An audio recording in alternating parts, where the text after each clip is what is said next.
Enzo Marchetti ran one of the oldest families in New York.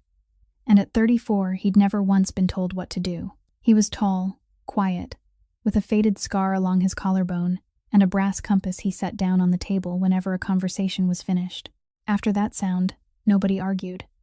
So when he walked into his grandfather's room one evening and asked the old man to choose his wife for him, everyone in that house assumed they'd misheard. Alfonso Marchetti was 84, dying of heart failure, and hadn't left that bed in months. He looked at his grandson for a long moment and said that Enzo was handing a dying man the biggest decision of his life. 3 women were invited to the estate that week. One of them called the marriage a merger. One had been sent by her father.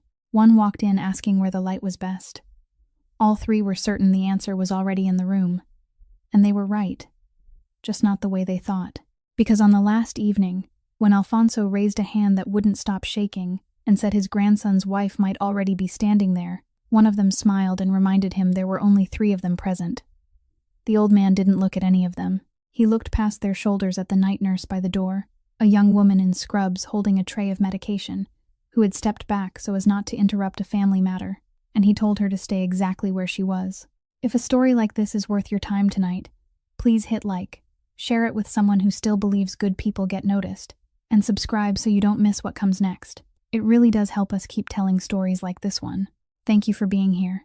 Now let's go back to that room on Long Island, to the old man with the shaking hand, and to the girl by the door who had no idea why he'd chosen her. The story began a few weeks earlier, in a room on the ground floor of the Long Island mansion that the household staff had come to call the locked room, because whenever that heavy wooden door closed, no one was permitted to walk through the hallway outside. 9 men sat around the long table, all of them older than Enzo, all of them men who had once taken orders from his father and from his grandfather before him. Bruno Castellano sat at the opposite head of the table, in the very seat reserved for an underboss, his hands resting flat against the wood, like a man preparing to read a sworn statement. He had been preparing this for a long time, and anyone could see it, because lying before him was a sheaf of papers yellowed along the edges, something everyone at the table recognized as the family's old charter, something no one had taken from the safe in more years than any of them cared to count. Bruno opened the papers slowly, then said that he didn't want to do this, that he loved Enzo like a son, but some rules had been written before anyone in this room was born, and rules had no love for anyone. He read the clause aloud in the voice of a man reciting scripture, declaring that if the head of the family reached the age of 35 without a family of his own, the council had the right to reconvene and appoint a successor, because a bloodline without an heir would sooner or later become a bloodline with no one left to protect it. When he had finished, Bruno folded the papers closed and looked around the table, and several of the men seated near him nodded in the way men nodded when they had known all along that they would. The air in the room grew heavy. Everyone waited for Enzo to strike the table, or rise to his feet, or at least raise his voice, because they had seen him lose his temper exactly once in their lives, and no one wanted to see it happen a second time. But Enzo did nothing. He remained still, allowing the silence to stretch until the men around him began to grow uncomfortable. And only then did he reach into the breast pocket of his jacket, take out the old brass compass he always carried, and set it on the table. The sound of metal touching wood was very soft, but all 9 men heard it, and all 9 understood what it meant. He said that Uncle Bruno wanted him to have a wife, and he agreed. He said he would marry before that birthday, exactly as the charter required, and there would be no need for anyone to convene another meeting. Then he paused, looked Bruno directly in the eyes, and continued, saying that he had only one condition.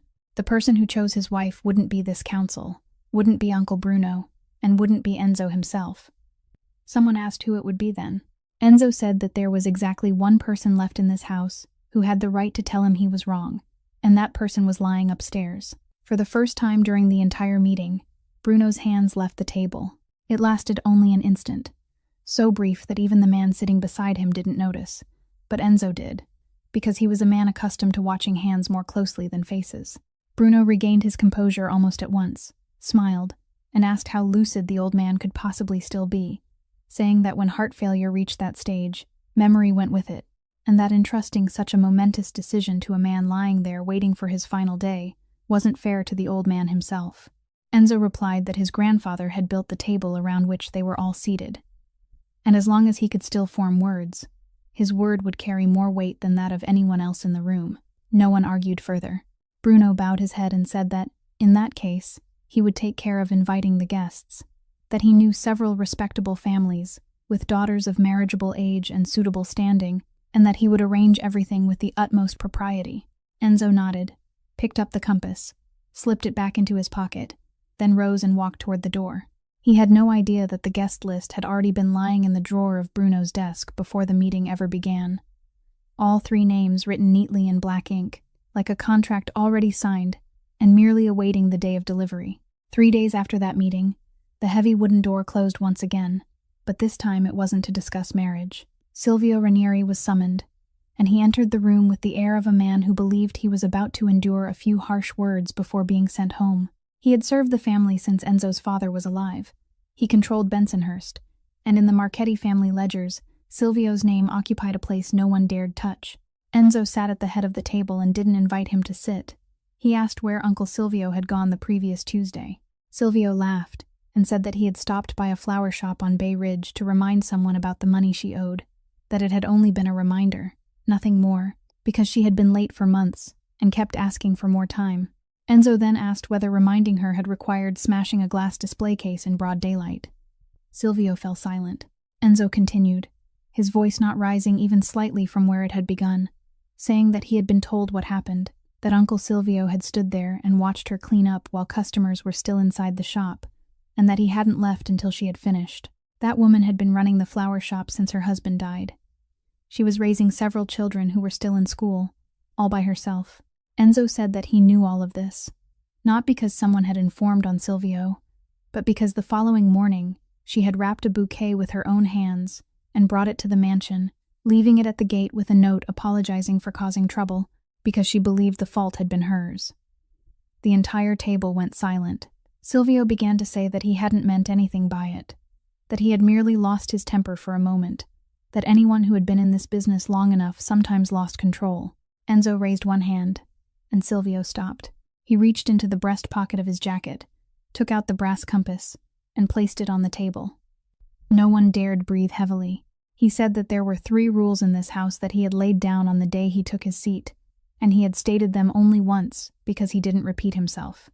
Don't touch women, don't touch children, and don't touch anyone whose work is saving lives. Several heads lifted when they heard the 3rd rule, because everyone understood the first 2. But in all those years, no one had ever been told why the final one was there, and no one had been brave enough to ask. Enzo offered no explanation. He merely said that Uncle Silvio had broken the 1st rule in broad daylight, in front of witnesses, in a neighborhood where everyone knew his face. Then he pronounced the sentence. As of today, Bensonhurst no longer belongs to you. Your name will be struck from the ledger. No one in this house will call you uncle again. You may continue living in this city, walking its streets as you always have, breathing the same air as everyone else here, but you'll breathe it as a stranger. Silvio stood frozen, and then he began to tremble. He said that he had carried Enzo in his arms when the boy was only learning to walk, that he had stood outside the hospital doors all through the night when Enzo's father died, that he had never betrayed anyone once in his entire life. Enzo said that he remembered everything, every single moment, and it was precisely because he remembered it all that he was sitting there speaking to Silvio himself, instead of allowing someone else to deliver the judgment. Then he gave his final order. Tomorrow morning, you'll go to that flower shop and apologize. Not to me, to her. Silvio lowered his head and walked out, and no one rose to see him off. The moment the door closed, Bruno Castellano spoke, without even bothering to lower his voice, saying that Enzo had just thrown away a man who had served this family for nearly his entire life, all because of a shattered display case, and a woman none of them knew. He said that ruling this way would make the entire city believe the Marchetti family had gone soft, and once people believed that, they would test it, and when they did, the blood spilled wouldn't belong to a few women selling flowers. Enzo listened to every word without interrupting him once.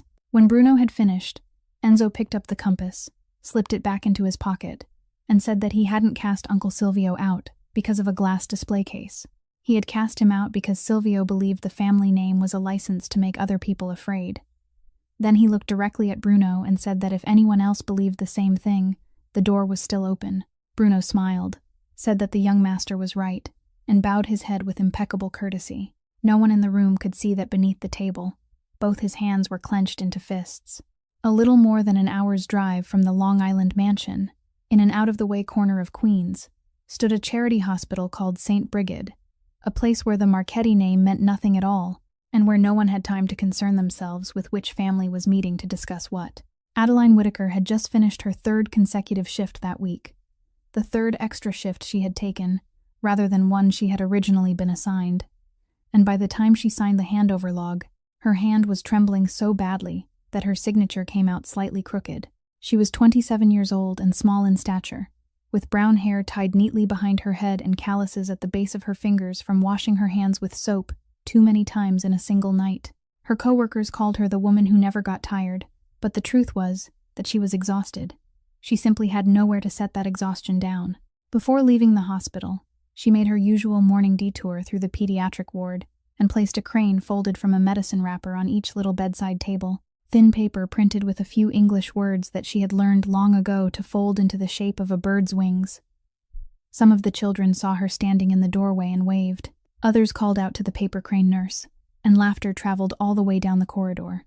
She waved back, told them that she had made blue ones today, then walked away. The train was packed that morning, and as she stood holding the overhead strap, she nodded off exactly 3 times, each time for only a few seconds, just long enough to startle awake and smile quietly at herself. The apartment she shared with her sister was on the 5th floor of an old building without an elevator, and she had climbed those stairs so many times that her legs knew on their own which steps had sunk beneath the others. Nell was sitting on the bed waiting for her hair still uncombed and her eyes heavy with sleep. Nell was 19, 8 years younger than her sister, and since that winter, her legs had no longer obeyed her. Adeline pushed the wheelchair close to the edge of the bed, and the two sisters moved together in a rhythm so familiar that neither of them needed to count. Once Nell was settled securely in the chair, she said that she was getting heavier, and that Adeline had better sell her before she gained any more weight. Adeline asked who would fold paper cranes for her if she sold Nell, and they both laughed. The kind of laughter shared by two people who had learned to turn every burden into a joke, because if they didn't laugh, they wouldn't know what else to do. An opened envelope lay on the dining table, exactly where Adeline had left it 2 days earlier. It was a letter from the major hospital in Manhattan, written in the same polite, cold language as every letter of its kind, explaining that Nell Whittaker's spinal surgery file remained on the waiting list, but if the cost wasn't paid or guaranteed before autumn ended, her file would be withdrawn to make room for another patient. Adeline had read the letter 4 times, and every time she finished, she folded it perfectly flat and returned it to the same place, as though keeping it neat might somehow make it kinder to her. That afternoon, she called the hospital's personnel office and said that she would accept the private home care contract they had already offered her twice. The person on the other end of the line told her that the job was on Long Island, that it involved working nights and caring for an elderly man in the final stage of heart failure, that she would begin the following evening, and that the pay was 4 times her usual rate. Adeline asked why they were paying so much. The other person was silent for a moment, then said that the family had certain requirements of their own, and that she simply needed to do her job well. When Adeline ended the call, Nell was watching her from across the table, and she asked whether they had given her any special instructions. Adeline said that they had told her not to ask what the family did for a living. Nell raised an eyebrow and said it sounded like something out of a movie, then asked whether Adeline was truly afraid. Adeline said that the only thing she was afraid of was that staircase, and the sisters laughed again. That night, before going to sleep, she took a small hardbound notebook with worn edges from the pocket of her coat, opened it to a blank page, and wrote several lines in her small, even handwriting.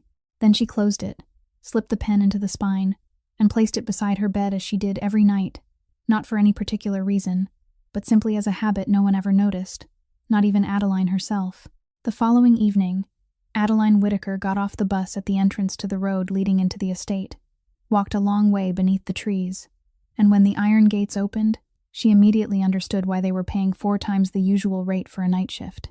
The woman who came out to meet her was Marisol Ortega, the housekeeper, whose hair was more than half gray, whose speech was slow and measured, and who looked Adeline over from head to toe with the practiced gaze of someone who had watched many nurses leave through those gates. She led Adeline to the 2nd floor, explaining as they walked that the old man didn't like bright lights, didn't like people speaking loudly, and didn't like anyone calling him sir. She said that all 3 nurses before Adeline had quit within a month.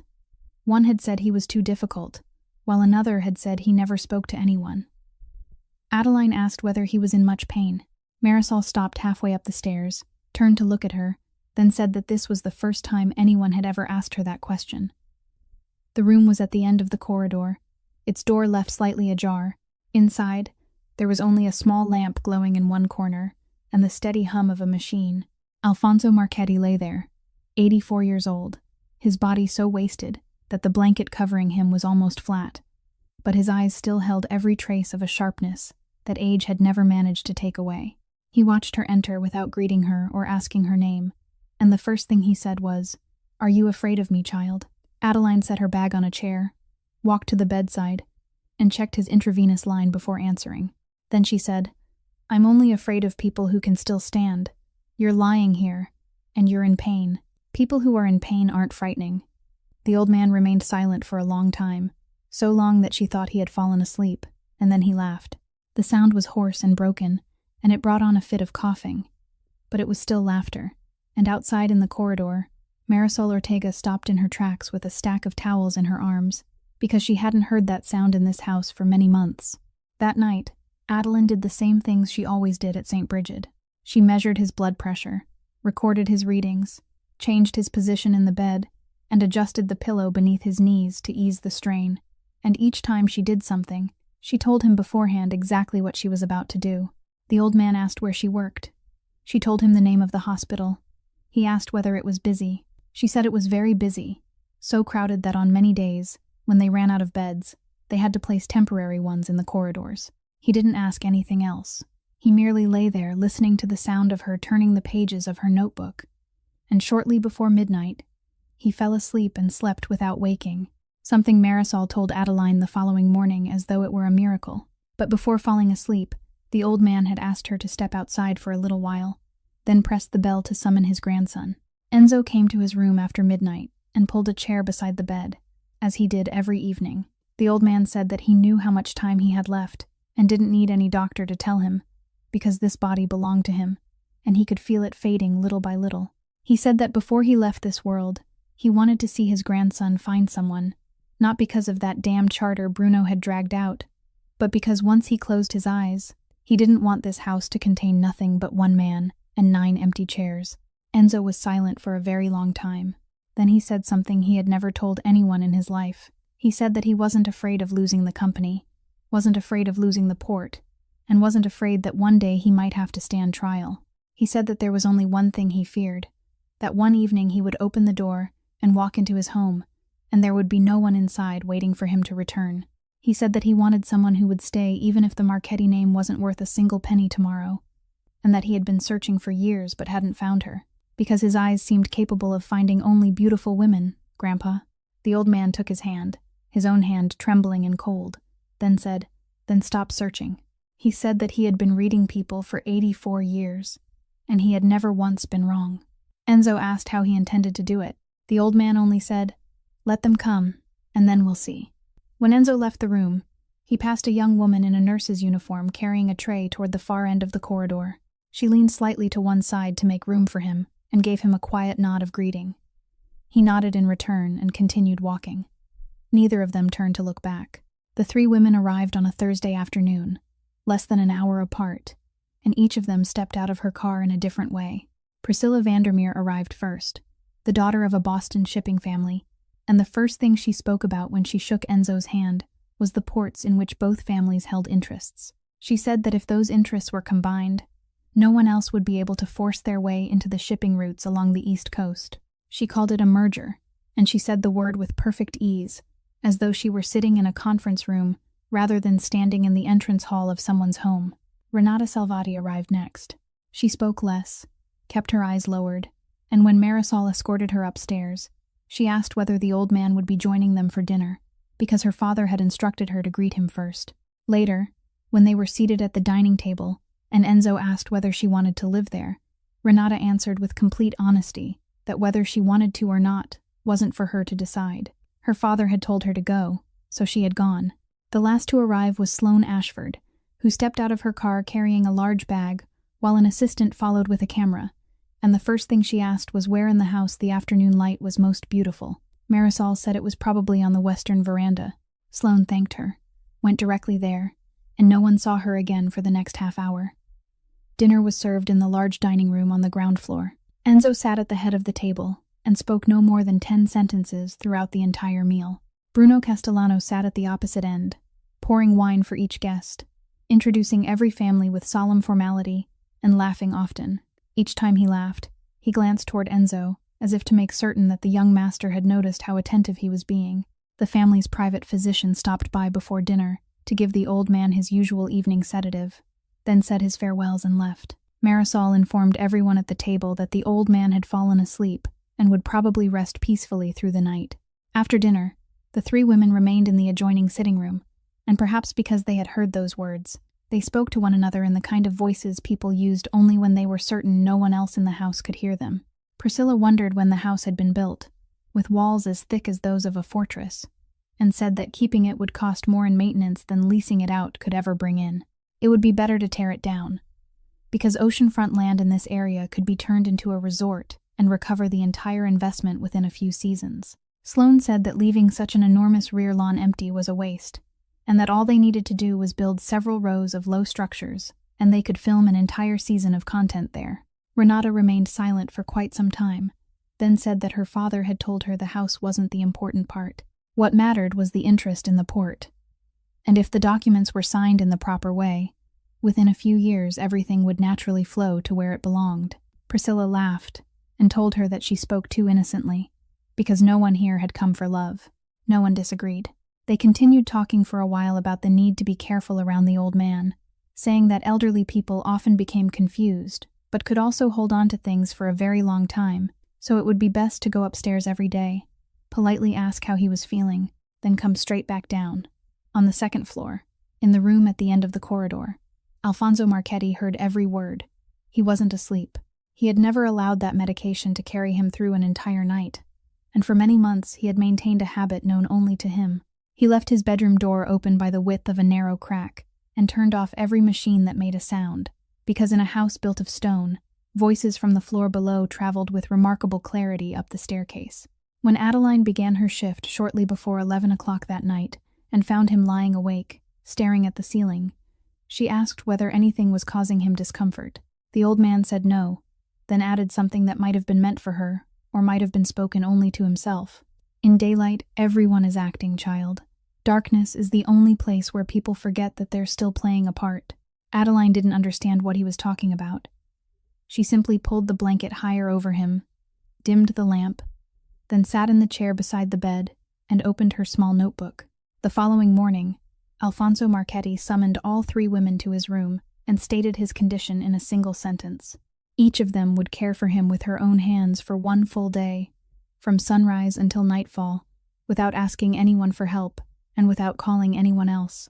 Priscilla Vandermeer was given the first day, and before the morning was even half over, her family's private physician arrived at the gate with a private nurse. Priscilla sat in the armchair at the far end of the room, tapping on her phone while the other 2 did everything.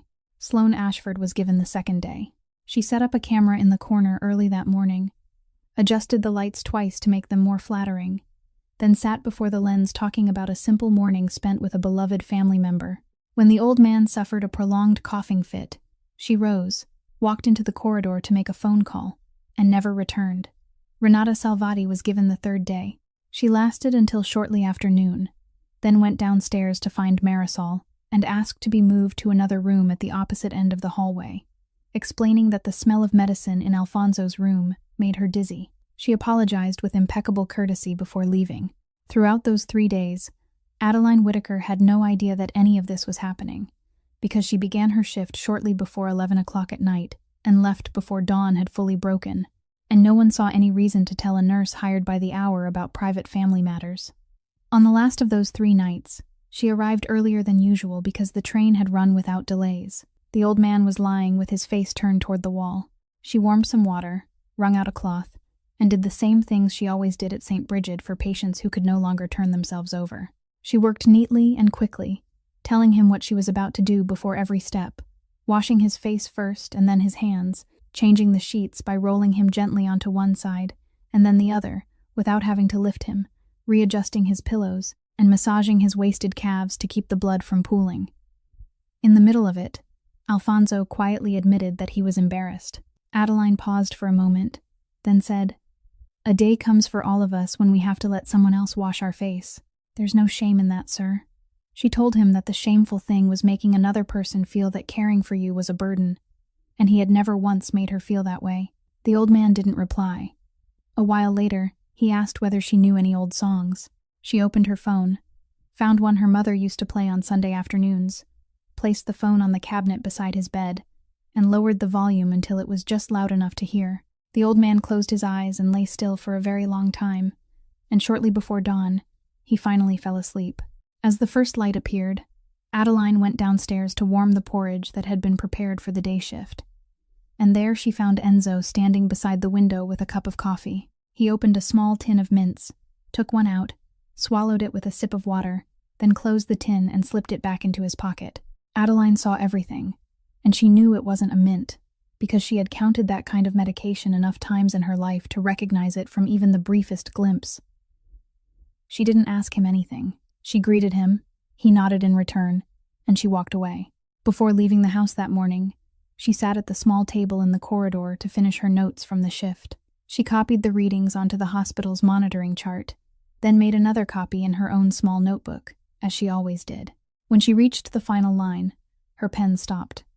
She turned back through the previous pages, compared them again and again, then used her pen to underline 2 numbers from the night before last. During that period, the old man's heart rate and blood pressure had fallen significantly lower than they had on other nights, under the same conditions, then recovered on their own before dawn, and she could find nothing on his medication chart that explained why.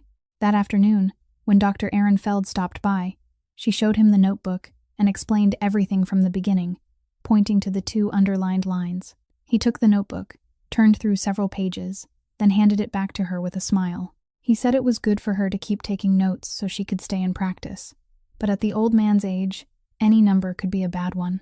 Then he put on his coat, said goodbye to Marisol at the door, and left. At noon that day, inside a Brooklyn restaurant that had displayed a closed sign since morning, Enzo sat across from Vito Ferraro, the oldest man who still held power in that part of the city, a man who had shared meals with Enzo's grandfather since the days when both of them had washed dishes for a living. A bottle of wine stood on the table, but neither man poured from it. Ferraro listened as Enzo explained that he was shutting down the old operations and moving everything into the port, construction, and the restaurant chain. He listened from beginning to end, without interrupting once. When Enzo had finished, Ferraro merely said, "You're pulling your feet out of the mud, but the mud is still clinging to you, son. And mud doesn't fall away simply because someone wants it to." Enzo removed the ring from his right hand, placed it on the table, and said, "I didn't come here to ask your permission, Uncle. I came so you wouldn't have to hear the news from someone else." Ferraro stared at the ring lying on the tablecloth for a long time, then gave a brief laugh, and the meeting ended there. That same afternoon, about an hour's drive away, Adeline Whitaker walked into the parking lot behind St. Brigid after finishing another day shift she had agreed to take. 2 men were waiting beside the exit, and one of them called her by her full name. They worked for a debt collection company on Jamaica Avenue, and they had come there 3 times in the past month.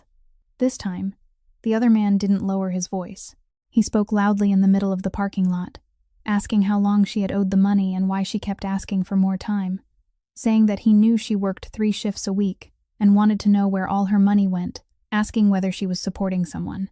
He said it in a way that made 2 of her co-workers turn and look as they walked past. A young nurse stopped completely in the middle of the path, still holding a cup of coffee, uncertain whether she should keep walking or remain where she was. Adeline didn't argue with them. She lowered her head and asked for 2 more weeks, explaining that she had just taken an additional contract outside the hospital and would have the money, that she had never hidden from anyone. The man said that everyone told him the same thing, then pushed a sheet of paper into her hand and walked away. She remained in the middle of the parking lot for a while longer, folded the paper into quarters, slipped it into her coat pocket, then walked to the train station. That evening, she arrived for her shift on Long Island precisely on time. Her face looked as calm as ever. Her hands were still steady, and no one in that house knew what had happened that afternoon. Only Marisol Ortega knew, because the following morning she passed through that neighborhood on her way to the market and heard about it from someone she knew at the hospital. She hadn't intended to tell anyone, but when Enzo asked how the new nurse was doing, Marisol stopped in the kitchen doorway and told him everything. When she finished, she added that the girl had never once asked to miss a shift, not even that morning. Enzo listened to all of it. He didn't ask another question or make a single comment. He simply set down his coffee cup, walked into the corridor, and took out his phone. The call was very brief. He gave the name of the company on Jamaica Avenue, gave the borrower's name, and said that he wanted to purchase the entire debt outright through an intermediary fund, and that he didn't want his name to appear on a single line of the paperwork. The person on the other end asked him a question. Enzo said that there was no need to make things difficult for anyone, that they should pay the full asking price and have it settled by the end of the week. Then he ended the call, put the phone back into his pocket, and returned to the kitchen to finish his coffee. Marisol didn't dare ask. 4 days later, an envelope arrived at Adeline's fifth-floor apartment, and she opened it immediately on the stairway landing because she thought it was another demand for payment. Inside was a notice from a financial fund whose name she had never heard, informing her that her entire debt file had been transferred to them, that the loan would now carry no interest and its repayment period had been extended, and that she would no longer have to deal with the former collection company. She read it 3 times. Then she sank down onto the stairs, still holding the paper in her hand, and released a breath so long that even she found it strange. That evening, she brought the letter home to show Nell, and Nell asked how anything so kind could happen in this world. Adeline said that the fund had probably purchased an entire package of debt files rather than hers alone, and that people in business always had their own calculations. Nell said that no matter why it had happened, they should still be grateful. Adeline nodded, folded the letter perfectly flat, and placed it in the same drawer that held the letter from the hospital. The storm came ashore on the final night of that weekend, and sometime after midnight, the entire area lost power. In the room at the end of the second-floor corridor, the steady hum of the machine that Adeline had grown accustomed to hearing through so many nights suddenly went silent, and with it came the worst silence a nurse could ever hear. She rose at once, switched on the flashlight on her phone, checked the outlet, then checked the patient. The house's backup generator should have started automatically after a few dozen seconds, but it didn't, and when the driver ran down to the basement and returned, he said it wouldn't start, that the constant rain over the past several days had probably caused moisture damage. In the darkness, Adeline called the old man's name twice and received no answer. She placed 2 fingers against his neck and counted, then raised her voice and said only one thing. His heart has stopped. Everyone listen to me. The 3 women who had just rushed to the bedroom door froze where they stood. Priscilla said that if anything happened to the old man while all 3 of them were present in the house, it could create serious trouble, and that they should call a lawyer first. Sloane looked down at the floor and cried out that the mud beneath everyone's shoes was ruining the hardwood. Renata took 1 step backward, then turned and ran down the stairs, and no one heard her again. Adeline didn't look toward the doorway even once. She pulled the old man flat against the mattress, pushed the pillow aside, then told Marisol to come closer and shine the light directly onto his chest.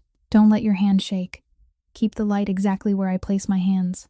She told the driver to take the resuscitation bag from the emergency kit beside the bed and attach the mask, then counted the rhythm for him, instructing him to squeeze the bag twice whenever she stopped. Then she began chest compressions. The house was completely dark, the wind striking the windows in waves outside, and within that room there was nothing but a trembling beam of light, the steady counting of a woman's voice, and the sound of a rubber bag being squeezed.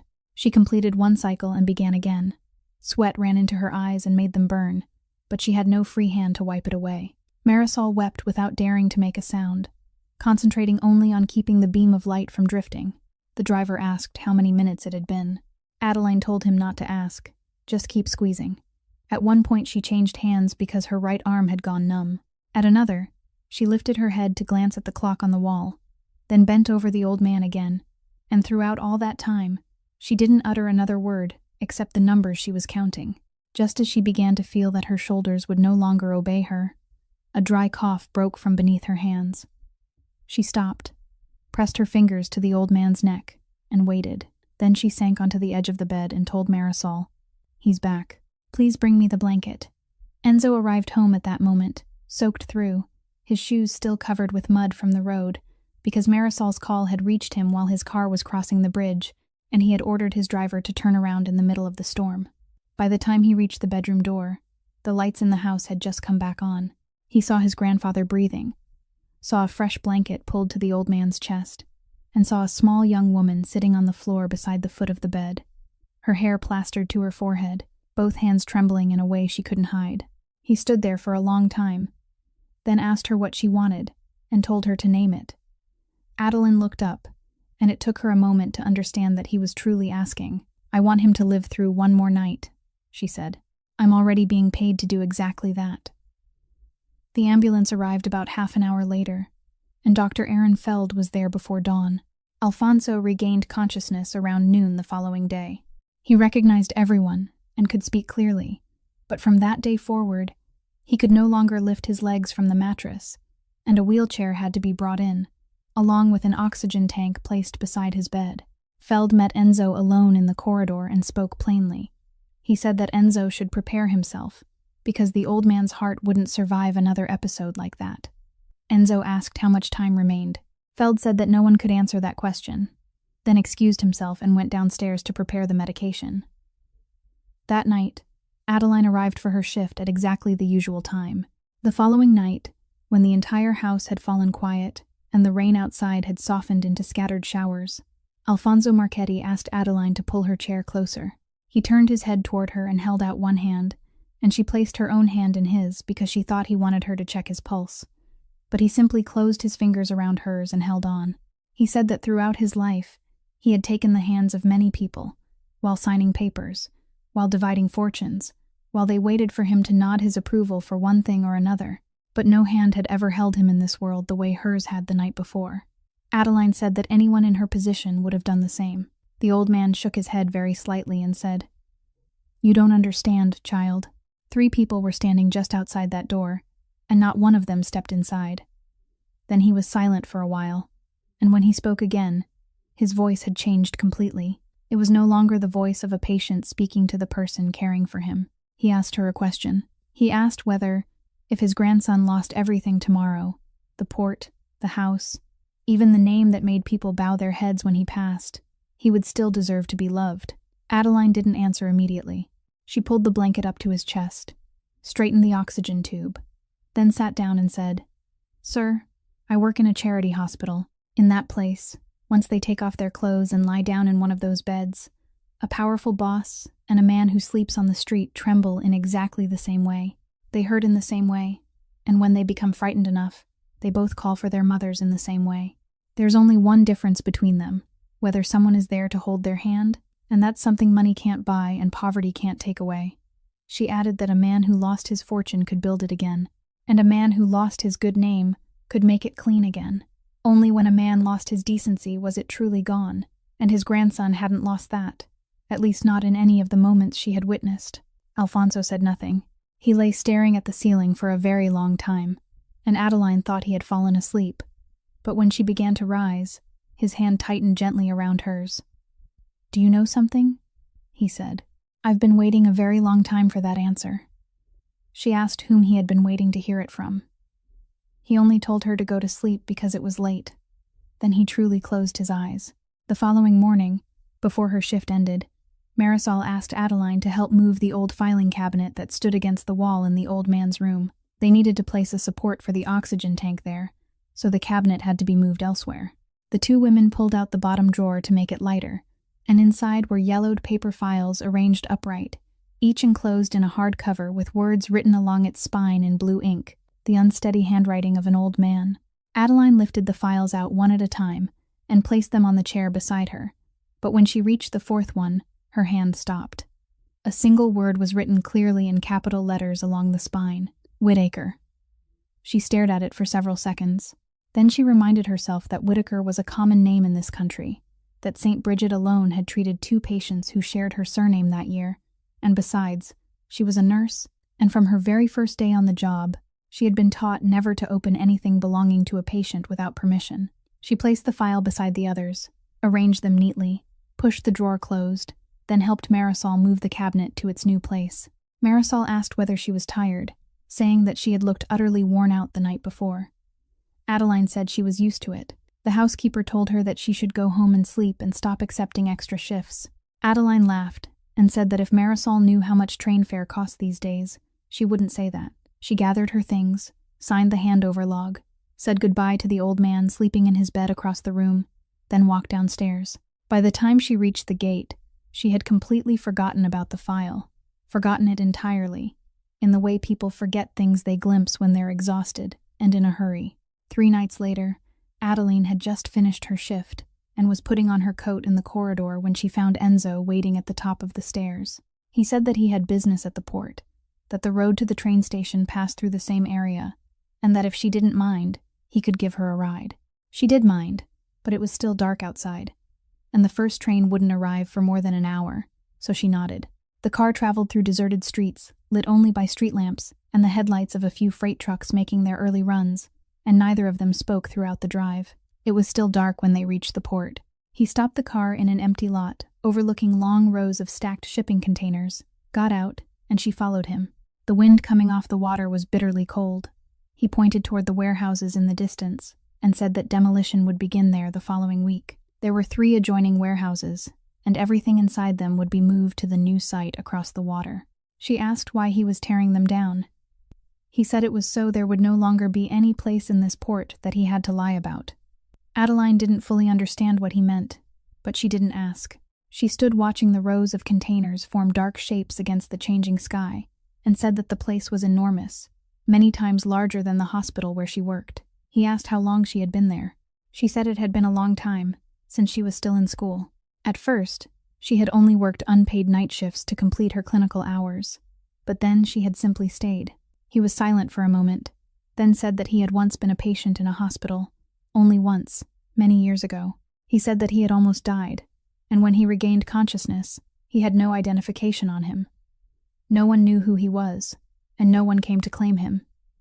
Adeline turned to look at him. He was still staring out across the water.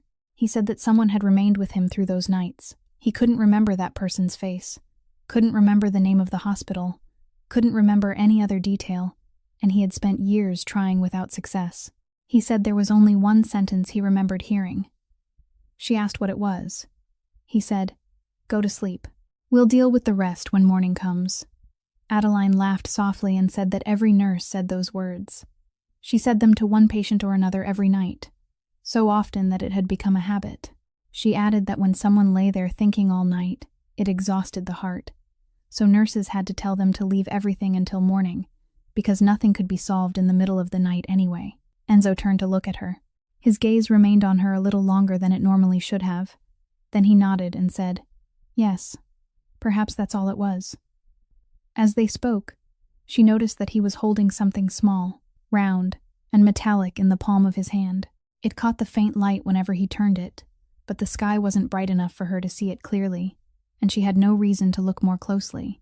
He said that the people in his family believed he was losing his mind, that he was dismantling, piece by piece, an entire operation that had existed for decades, and that some of them had already begun counting the days until he fell. She asked whether he was afraid. He said, "I wasn't born to be a good man, Adeline. I'm only trying to die as one." Then he added that for years, he hadn't believed such a thing could happen for a man like him, not until someone walked into his house on a stormy night and sat on the floor with both hands trembling, yet still asked him for nothing. He told her that she was the first person who had made him think that perhaps it wasn't impossible after all. Adeline didn't know how to answer. She pulled her collar higher against the cold, looked toward the horizon where daylight had begun to appear along the edge of the water, then said that he should go home and sleep because morning had come. He laughed, very softly, and said that she had said it again. She stared at him blankly and asked what she had said. He shook his head, opened the car door, and said, "Let me take you to the station." That night, as 11 o'clock approached and Adeline's shift began, the old man summoned the 3 women to his room. Adeline remained exactly where he had told her to stand, still holding her night tray with several packets of medication and a glass of warm water, completely unaware of why they had all been gathered. Alfonso sat in his wheelchair with the oxygen tank beside him, and he said that before announcing his decision, he wanted to ask each of them one question, only one, and he wanted an immediate answer, without any time to think. He asked whether, if his grandson lost everything tomorrow, the port, the house, even his name, they would still marry him. Priscilla Vandermeer answered first. Every marriage needs a foundation, sir, and I think we should be practical with each other. Renata Salvati said, My father wouldn't agree, sir. Sloane Ashford was silent for several seconds, then said, I need time to think. This is a serious decision. The old man nodded after each answer without commenting, then turned toward the door and called Adeline's name. She placed the tray on a small table nearby, wiped her hands against the front of her uniform out of habit, then stepped forward. The old man asked her the same question he had just asked the other 3 women. Adeline said, Sir, I think you're asking the wrong person. Alfonso told her that he wasn't mistaken and asked her to answer. The entire room fell silent. She stood there in her uniform, still creased from the night shift, and said, I don't have a poetic answer, sir. All I know is that in all the nights I've worked here, I haven't once seen your grandson lose his decency. I've seen him remember the gatekeeper's name, ask Mrs. Marisol about her health, and come home in the middle of a storm without asking a single question about money. Wealth comes and goes, but character stays. If he loses everything tomorrow, he'll still be the same man, and a man like that can build a life anywhere. When she had finished, she lowered her head and added, Please excuse me, sir. I need to go downstairs. It's time for your medication. But the old man raised one hand. I've heard enough, he said. Then he announced that the woman he had chosen for his grandson wasn't one of the 3 who had come to the house that week. The woman he had chosen was the girl standing before him, Adeline Whitaker. A glass struck the surface of the table. Priscilla Vandermeer sprang to her feet and said, Sir, she's only a nurse hired by the hour. She wasn't even on the list of women invited here. She said that the entire thing was a joke, and that she wouldn't stand there and allow herself to be humiliated. Alfonso looked at her and said, That's right. She's a nurse, hired by the hour. Then, in the same slow voice, he continued, and through all the nights she has spent in this house, she's the only one who ever asked whether I was in pain. He said that throughout the past several weeks, someone had come to his room every day to offer the proper greetings, ask whether he had slept well, ask whether he needed anything, then leave again in less than 2 minutes. Not one of the 3 women had asked him where he was hurting, and for a man confined to a bed, that was the only question that meant anything. He said that the 3 of them had come there to marry a family name, while this girl had come there to do her job, and she had never asked him a single question about the wealth inside that house. Renata Salvati lowered her head, asked to be excused, then walked directly out the door, and those were the last words anyone ever heard her speak in that house.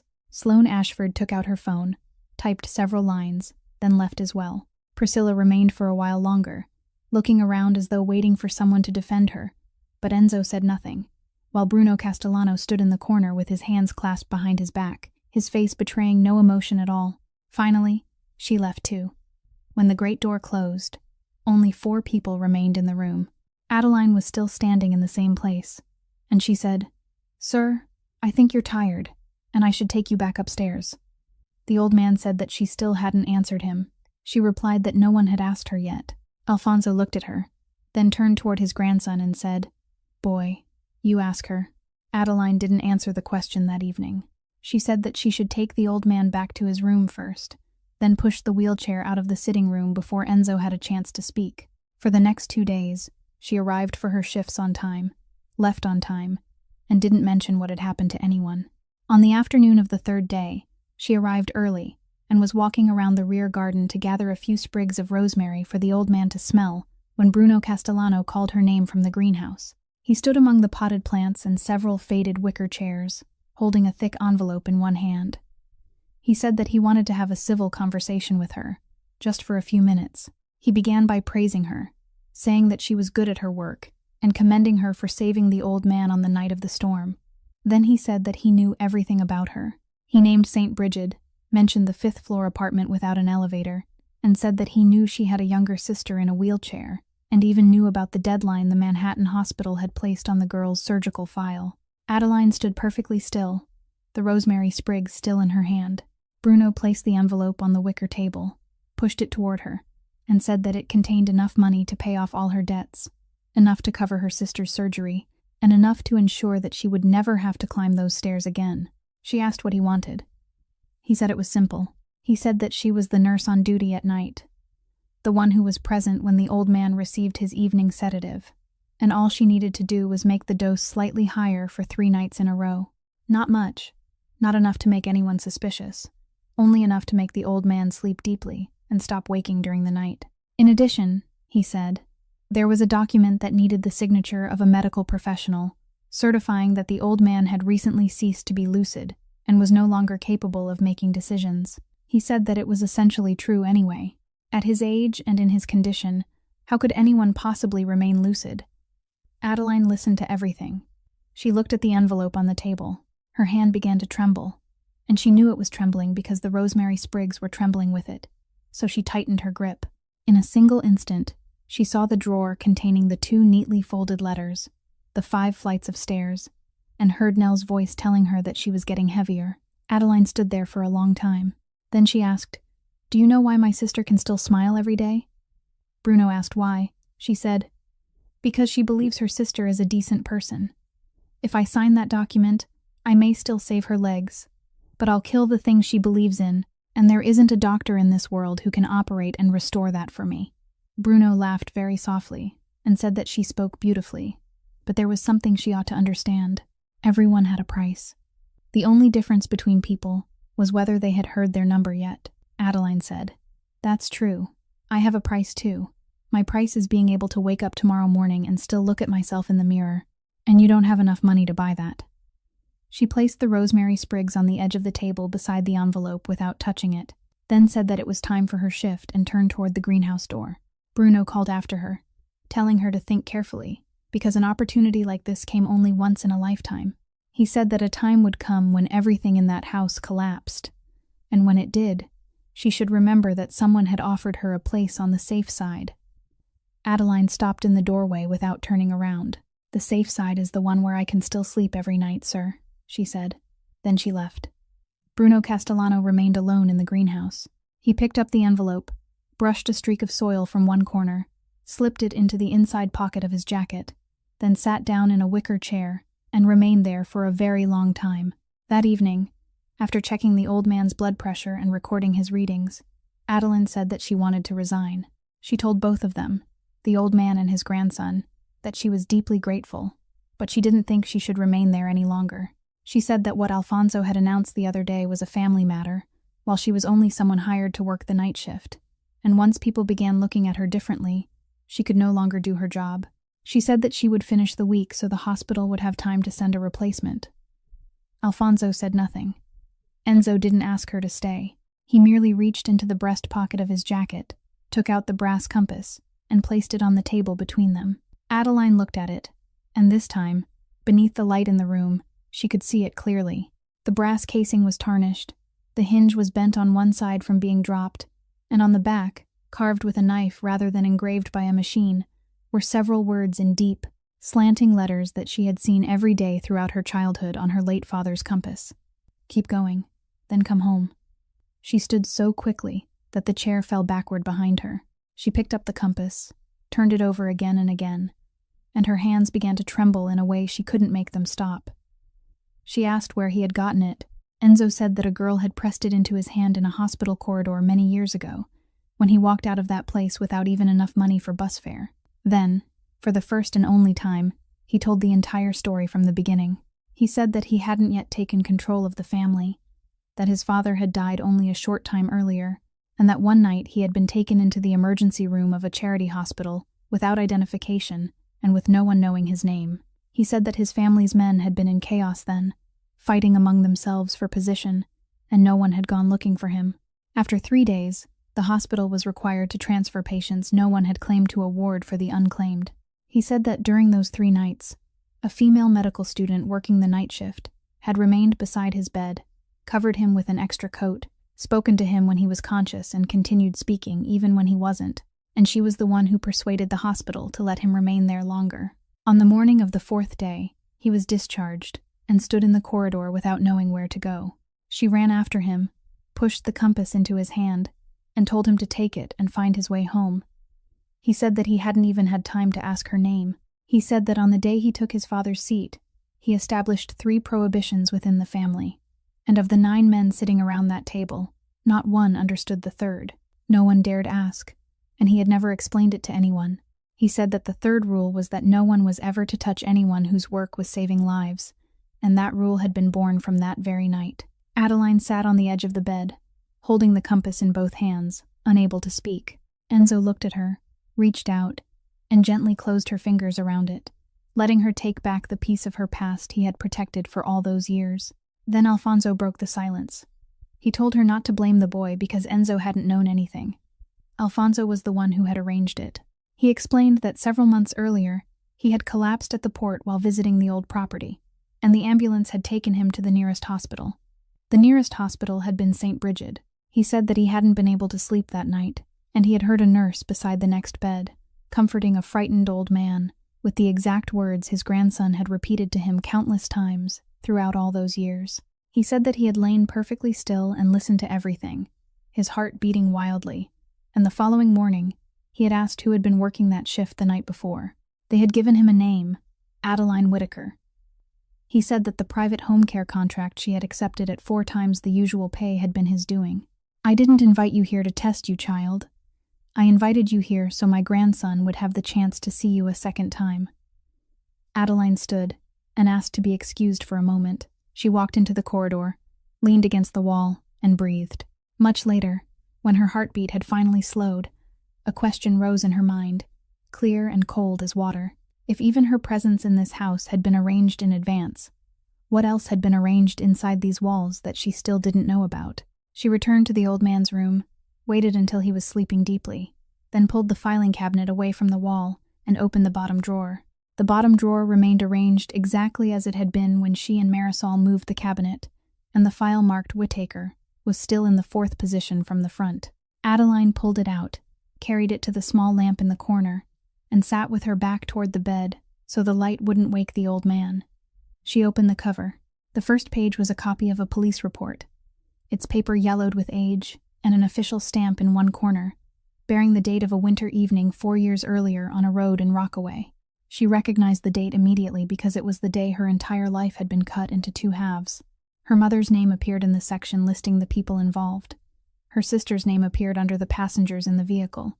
She turned to the next page. It contained a description of the vehicle that had caused the incident and fled the scene, a freight truck, along with its license plate and the registration number of the company operating it.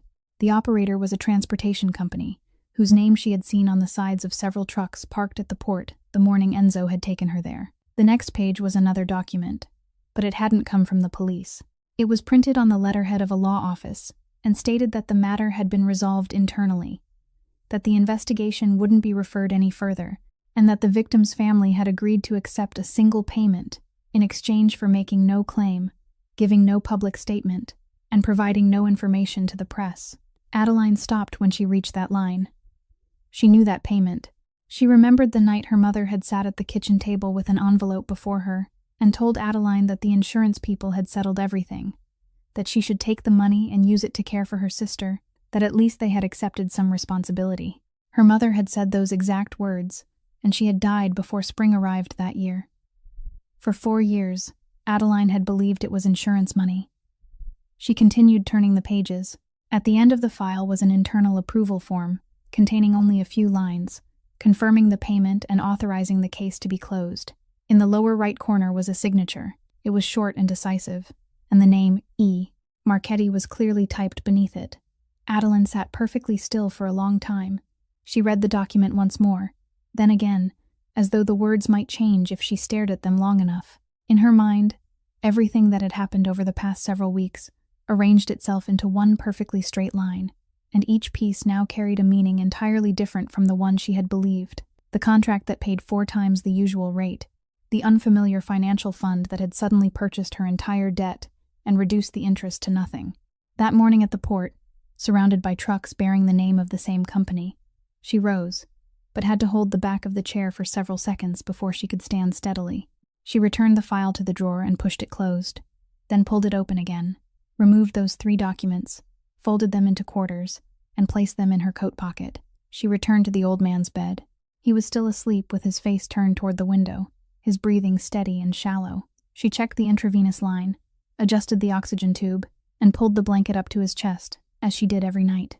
Then she recorded the final readings on the hospital's monitoring chart and placed it on top of the cabinet, where the nurse on the morning shift would see it easily.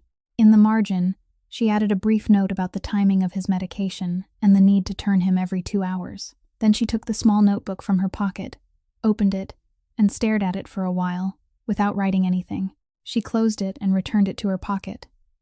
She put on her coat, picked up her bag, and dimmed the lamp in the corner, leaving only the smallest light burning, just as the old man preferred. At the door, she paused for a moment and looked back toward the bed.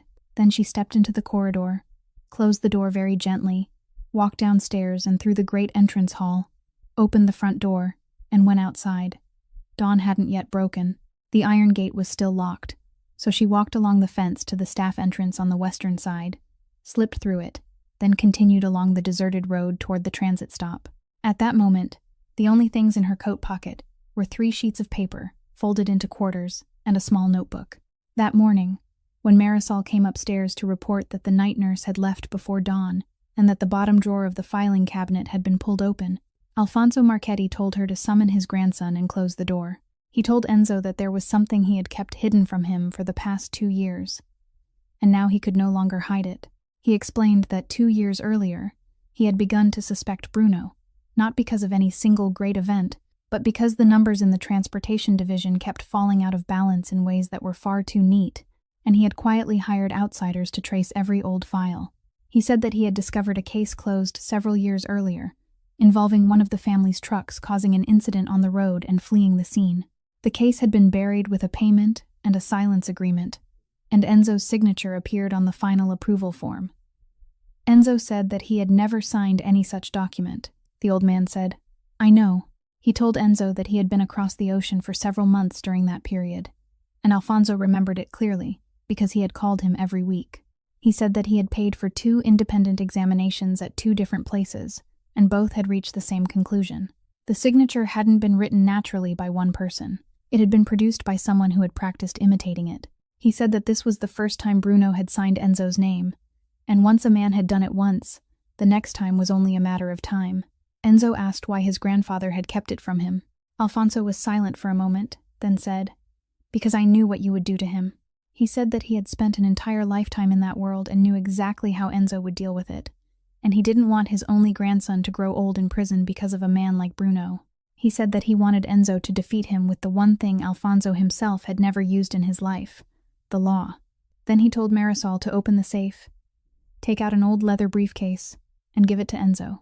Inside was everything Alfonso had assembled over the past 2 years.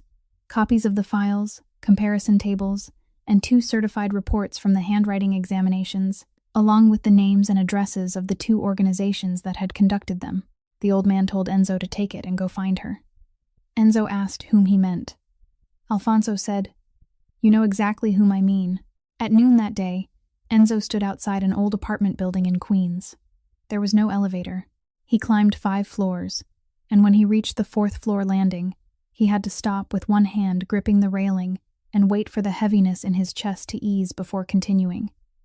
He knocked on the door. A young woman in a wheelchair opened it, her hair tied high and a television remote still in her hand. She looked him over from head to toe and asked whom he was looking for. He said that he was there to see her sister. Nell turned her head and called into the apartment. Adeline came out, and when she saw him, she stopped in the middle of the room. She didn't invite him inside, but she didn't close the door either. Enzo didn't offer a single word in his defense. He merely took one step forward, placed the leather briefcase on the dining table, opened it, laid the 2 examination reports on top, then stepped back, pulled out a chair, and sat in silence. He said, "I'm not asking you to forgive me. I'm asking you to read. After that, you can send me away whenever you want." Adeline remained where she was for a while longer. Then she took the 3 sheets, folded into quarters from the pocket of her coat, hanging beside the door, placed them next to his documents, and began to read. She read very slowly, reading every page twice. Nell wheeled herself closer without asking anything, and simply sat beside her sister. For nearly an hour, no one in that room spoke. There was only the sound of turning pages. When Adeline finished, she folded everything, placed both hands flat on the table, and asked him only one question. "How long has the old man known about this?" Enzo said that he had known for 2 years and had kept it hidden so Enzo wouldn't go out and kill someone with his own hands. She nodded. She rose, went into the bedroom, and when she returned, she was wearing her uniform and fastening the buttons at her wrists. Nell looked at her sister, then at him, but said nothing. Enzo stood and began to speak, but Adeline spoke first. "I'm not going back because of you," she said. "I'm going back because the old man doesn't have many days left, and while I'm on duty, I won't let anyone leave this world alone." That afternoon, Dr. Ehrenfeld called Bruno Castellano from the second-floor corridor and told him briefly that the old man's remaining time would now be measured in days, not weeks. Bruno ended the call and sat motionless for several minutes, because he knew something no one else in the house knew. The entire amendment transferring control that he had constructed would take effect only if Alfonso Marchetti was still alive and present to confirm his signature on the day it was announced. Once the old man died, that entire stack of documents would become nothing but paper. So Bruno called the lawyer, then called 4 members of the council who had long stood on his side, and told them all to be at the mansion before 7 o'clock that evening. They entered the great hall just as Marisol finished arranging the tea table, and Bruno didn't greet anyone. He placed his document case on the table, opened it, and announced that as of that day, control of the 3 companies operating the port had been transferred into his name, that every procedure had been completed, that the council had voted, and that the minutes had been signed. Enzo asked what had been used to sign them. Bruno pushed the papers toward him and said, "Your own signature, young master, on every page." Adeline stood at the foot of the stairs, still holding the tray with the evening medication. The old man sat in his wheelchair beside the fireplace, the oxygen tank resting at his feet. He listened from beginning to end without speaking a word. Then he gripped both arms of the chair and began pushing himself upward. Marisol cried out and rushed toward him, but he raised one hand and waved her away. He rose to his feet, trembling violently. One hand braced against the fireplace. His body bent forward, but he stood. The entire room fell utterly silent. He looked directly at Bruno Castellano and said, "I raised you from the time you weren't tall enough to reach my waist. I gave you this family name. I gave you a seat at the table. I gave you a name that made people call you uncle. The only thing I couldn't give you was gratitude, because that's something no one can give another person. You have to possess it within yourself, and you never did." Bruno didn't answer. He merely lowered his eyes toward the papers on the table. Enzo took one step forward, and at that exact moment, he stopped.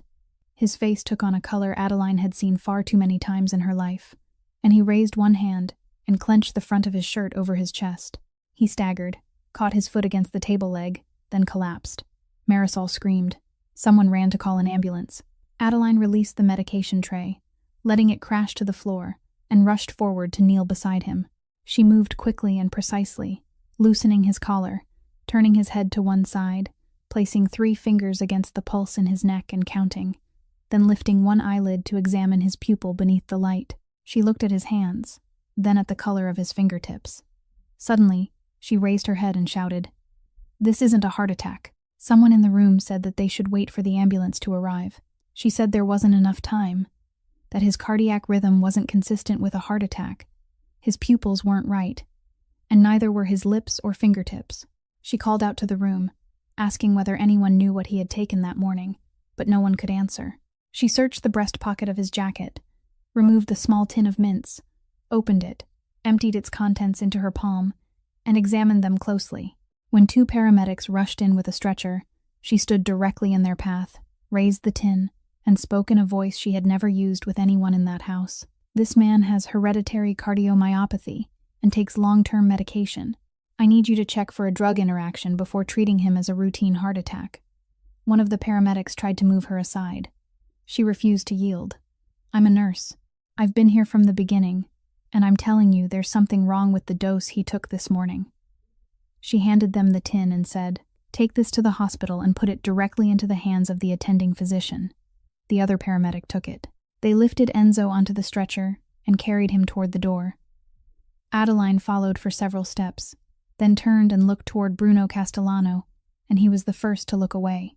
Enzo survived that night, and by the following morning, the attending physician said it was fortunate that someone had given them the medicine tin, because if they had treated him according to their initial assumption, the outcome would have been very different. He was in intensive care and not yet fully conscious. while Adeline sat in the corridor from night until morning, still wearing the same uniform. Shortly before noon, two people in plain clothes approached her, showed their identification, and asked to speak with her for a few minutes. They were federal agents, and they had been watching the Marchetti family's activities for a long time. The older one spoke very calmly, saying that he knew she had nothing to do with that world, and that he also knew about her debt and her sister. He said that the federal government had a witness protection program, and if she agreed to cooperate, she and her sister would be given new identities, moved to another state, and provided with all necessary medical care, including the surgery for which her sister was waiting. He said that she would never have to climb those stairs again, never have to work 3 shifts a week again, and no one would be able to find her. Adeline asked what they needed from her. The other agent said that all they needed was a statement declaring that during the time she had cared for the old man, he had no longer been lucid enough to make decisions concerning his property, and that his grandson had taken advantage of his condition. He said that she was a medical professional, that she had been present every night, and that her testimony would carry more weight than everything else they currently possessed. Adeline asked them to give her a few days. They left a business card and departed.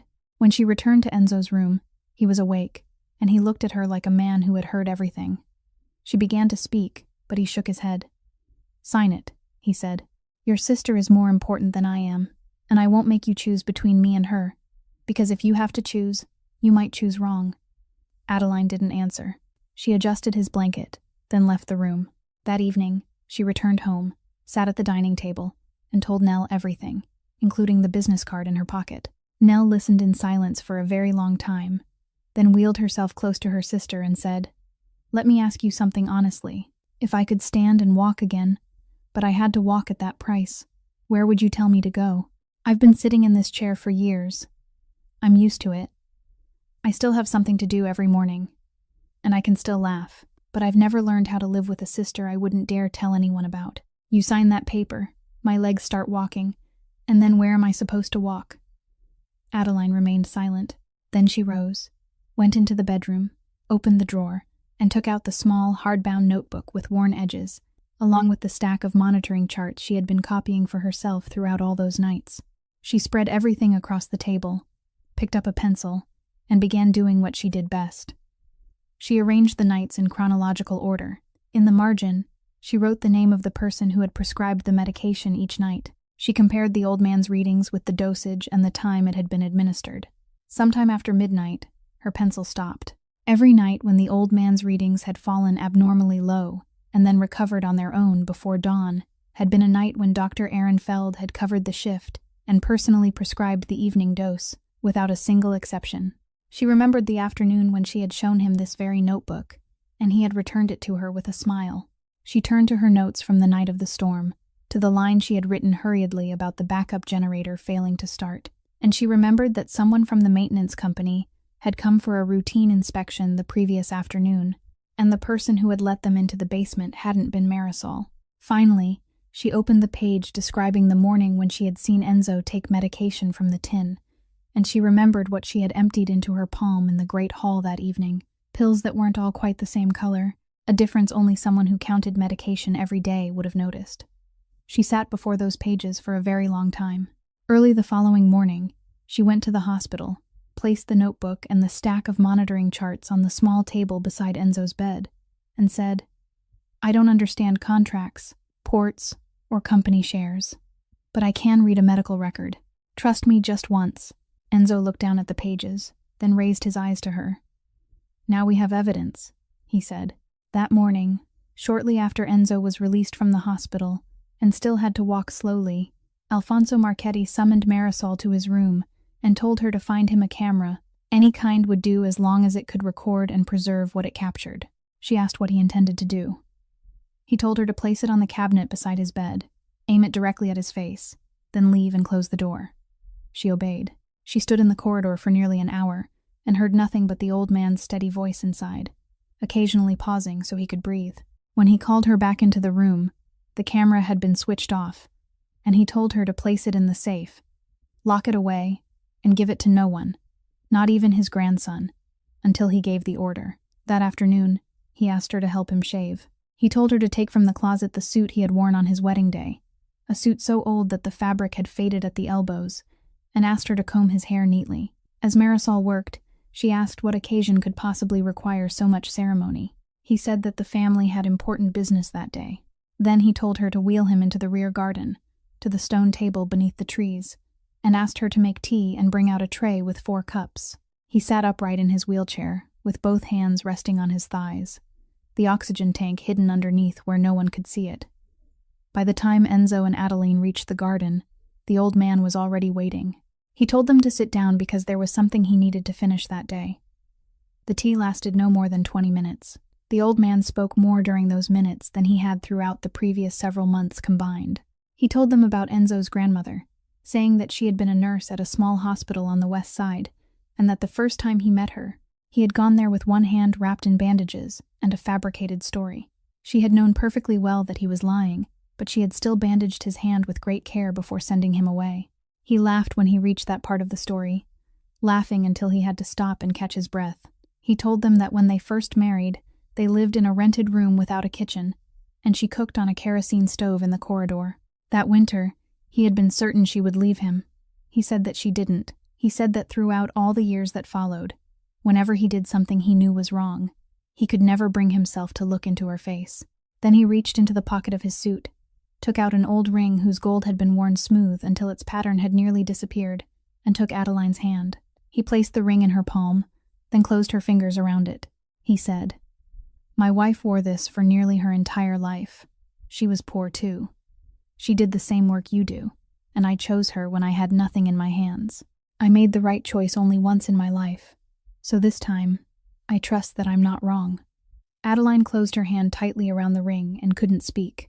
The old man turned toward his grandson, studied him for a moment, then said, "Don't make that girl be strong alone anymore. She's been strong long enough."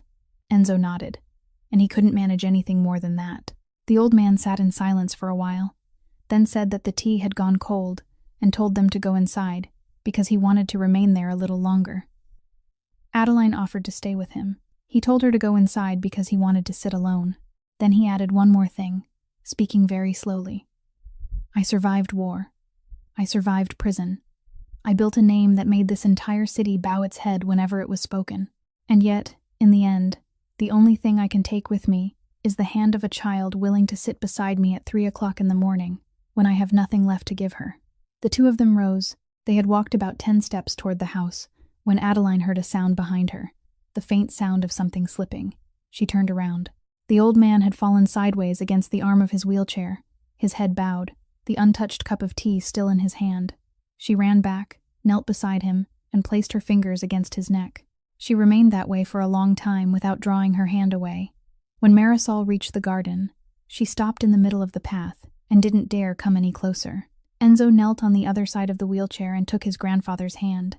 Adeline reached up, closed the old man's eyes, straightened the collar of his suit, gently removed the teacup from his hand, and placed it on the stone table. Then she sank onto the grass, and for the first time since the day her mother died, Adeline Whittaker wept. 3 days after the funeral, the 9 men once again took their places around the long table in the locked room, and this time, Marisol Ortega was the one who brought the camera from the safe and placed it on the table. She said that the old man had instructed her to play it when the time came, and the time had come. On the screen, Alfonso Marchetti sat propped against his pillows, breathing heavily but speaking with perfect clarity. He named Dr. Aaron Feld and described everything he had quietly observed on each of the nights when Feld covered the shift. He spoke about the forged signature, about the 2 examinations he had personally commissioned over the past 2 years, and he read aloud the names of both organizations that had performed them so anyone who wished to verify the findings could do so. He said that the 3 women invited to the house that week had all been arranged by one man, then added, "I'm not angry with those 3 girls. I'm angry with the man who taught them that this house could be bought." The recording ended. No one in the room spoke. Then attorney Gideon Pruitt placed the remaining evidence on the table.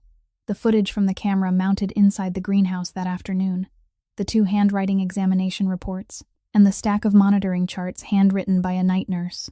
His presentation lasted no more than 10 minutes. Finally, he opened the list of sources connected to the ongoing federal investigation into the Marchetti family, and Bruno Castellano's name appeared there. The date of first contact was 3 days after the hearing, at which Silvio Ranieri had been stripped of everything. Pruitt said that Bruno had approached the authorities voluntarily and supplied information selectively, but he had never been granted or signed any agreement. The moment the forged signature file came to light, federal investigators severed contact with him that same day because no one protected an informant who had become a suspect. Vito Ferraro sat at the far end of the table and listened to everything, then cast the final vote. "I still don't know whether you're right, son," he said, "but I hate a snitch more than I hate a man trying to clean up his business." Bruno Castellano was removed from every position that same day. Enzo didn't allow anyone to lay a finger on him. The evidence was turned over to the authorities, and Bruno went to court like an ordinary man, sat in an ordinary chair, and was judged by the very law he had believed himself to be beyond. That afternoon, Attorney Pruitt invited Adeline into his office and read the portion of the will Alfonso had amended beforehand. All controlling shares in the port companies were left to Adeline Whitaker, with exactly one condition: that she would have the power to veto any family operation she believed would harm innocent people. Then he handed her an old envelope. Inside were the records of a fund Alfonso Marchetti had established many years earlier to pay for surgery for patients at St. Brigid who couldn't afford it. He had created it after the night his grandson was saved, because it was the only way he could think of to repay someone whose face he didn't know. Nell Whitaker's name appeared on the most recent list of approved patients, and her surgery had been authorized months earlier. The notification letter had been sent to their old address, the house the sisters had left after their mother died. No one had received it. Because the hospital had no confirmation of payment, it had continued counting down the deadline for removing Nell's file as usual. Adeline held that document for a very long time. The surgery took place at the end of that autumn. The following spring, in the rehabilitation corridor, Nell stood between two parallel bars with both hands gripping them tightly and took her first step. Adeline knelt at the opposite end of the corridor with her arms held open. She didn't say anything. She simply waited. That same year, the new pediatric wing at St. Brigid was opened with money from the fund bearing the old man's name, and hundreds of paper cranes hung from its ceiling. Their wedding was held in the rear garden beneath the trees beside the stone table, with no reporters and no guests except the people of the household. Adeline now wore her father's compass on a chain around her neck, the very one Enzo had carried for years and returned to her. In the small, hardbound notebook with worn edges, she wrote on the final page on the very day the old man died, and she never allowed anyone to read that line. This story leaves us with one very simple truth, that a person's worth isn't measured by what they possess, but by what they continue to give when no one is there to reward them. Some things in this world can never be sold. A sleepless night spent beside a stranger, a hand that refuses to let go, and a clean conscience that allows us to look directly into the mirror each morning when we wake. And sometimes, the most decent person in the room is the one standing unnoticed in a distant corner, simply because we haven't taken the time to turn around and see them. If today's story touched your heart, please subscribe to the channel, leave a like, and share it so we'll have even more encouragement to bring you meaningful stories every day. How did this story make you feel? Please leave a few words in the comments below, because we truly want to hear the feelings that come from the deepest part of your heart. May you and your family always enjoy abundant health, a joyful life, and peace in every day. Goodbye for now, and we'll see you again in the next video.